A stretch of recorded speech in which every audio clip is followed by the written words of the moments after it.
अगर मैं बोलूँ कि इंडिया की 90% पॉपुलेशन स्किनी फैट है, तो इस बात में कोई भी दो राय नहीं होगी। अगर आपकी भी बाजुएं एक टी-शर्ट में पतली-पतली लगती है, बट शर्ट उतारने पे आपका पेट भी घड़े जैसा बाहर आ रखा होता है, तो कांग्रेचुलेशंस, आप स्किनी फैट हो। अब स्किनी फैट होने के काफ़ी ज़्यादा रीज़न्स हैं, क्योंकि हमने काफ़ी ज़्यादा सफ़र किया था पास्ट में, जिससे over the period of time हमारी बॉडी ने अडैप्ट कर लिया एंड हमारे जीन्स ही कुछ ऐसे बन गए कि हम लोगों की बॉडी नेचुरली ही ज़्यादा फैट स्टोर करने लगी अपने बेली रीजन पे।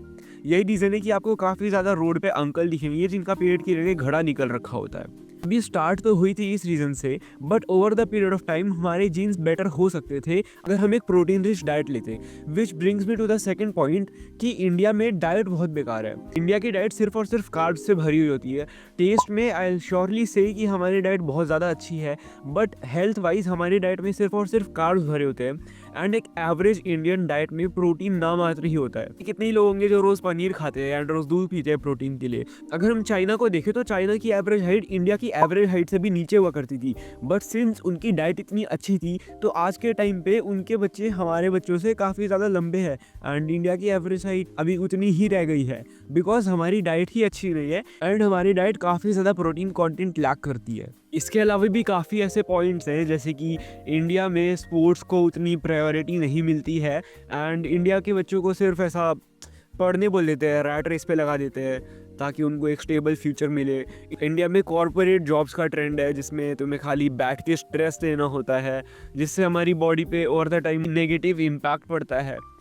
And trust me when I से दिस, स्किनी फैट बॉडी होना बहुत ही ज़्यादा बेकार है, बिकॉज ना ही आप शर्ट में अच्छे लगते हो, ना ही आप शर्टलेस अच्छे लगते हो। एंड इसको फिक्स करना भी बिल्कुल ही सिंपल नहीं है, काफ़ी कॉम्प्लेक्स है। अगर आप वेट लूज़ करने जाओगे तो आप और भी स्किनी दिखोगे, बट आप वेट गेन करने जाओगे तो आपका पेट और भी ज़्यादा बाहर निकलेगा। इसका सिंपल सा सॉल्यूशन है कि अगर आप अपनी डाइट पे प्रोटीन ज़्यादा ऐड करोगे तो आपकी मसल्स भी इंक्रीज होंगी एंड आपके स्किनी आर्म्स वाली प्रॉब्लम सॉल्व हो जाएगी। तो आपको करना क्या है, आपको एक प्रोटीन रिच डाइट लेनी है, आपको जिम जाना है एंड आपको कैलोरिक सरप्लस में खाना है, बिकॉज ये स्टबर्न बेली फैट अभी आपको उतनी दिक्कत नहीं देगा अगर आप मसल्स बना लोगे तो। जैसे आपकी बॉडी मस्कुलर हो जाएगी, आपकी बॉडी का बेसल मेटाबॉलिक रेट यानी कि मेटाबॉलिज्म भी अपने आप ही इंक्रीज हो जाएगा and over the period of time आपका बेली फैट अपने आप चला जाएगा। तो स्किनी फैट को एस्केप करने का सोल्यूशन है कि मस्कुलर हो जाओ।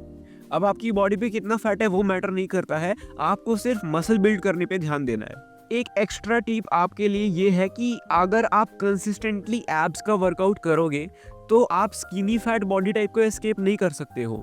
आपको एक प्रॉपर प्रोटीन रिच डाइट लेनी है एंड जिम जाके मसल्स बनाने पे फोकस करना है। अगर आप सिर्फ और सिर्फ कार्डियो स्पैम करते रहोगे तो आपकी हार्ट हेल्थ तो बेटर होगी, बट आप स्किनी फैट बॉडी टाइप को एस्केप नहीं कर पाओगे।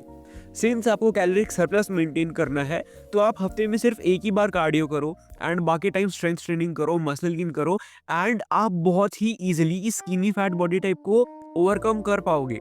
अगर आप एक प्रोटीन रिच डाइट लेते हो तो आपके साथ साथ आपके फ्यूचर जनरेशन्स को भी फ़ायदा होगा, बिकॉज हमारे जीन्स प्रोटीन के थ्रू ही ट्रैवल करते हैं। तो have a better diet, workout, build muscles and keep thinking.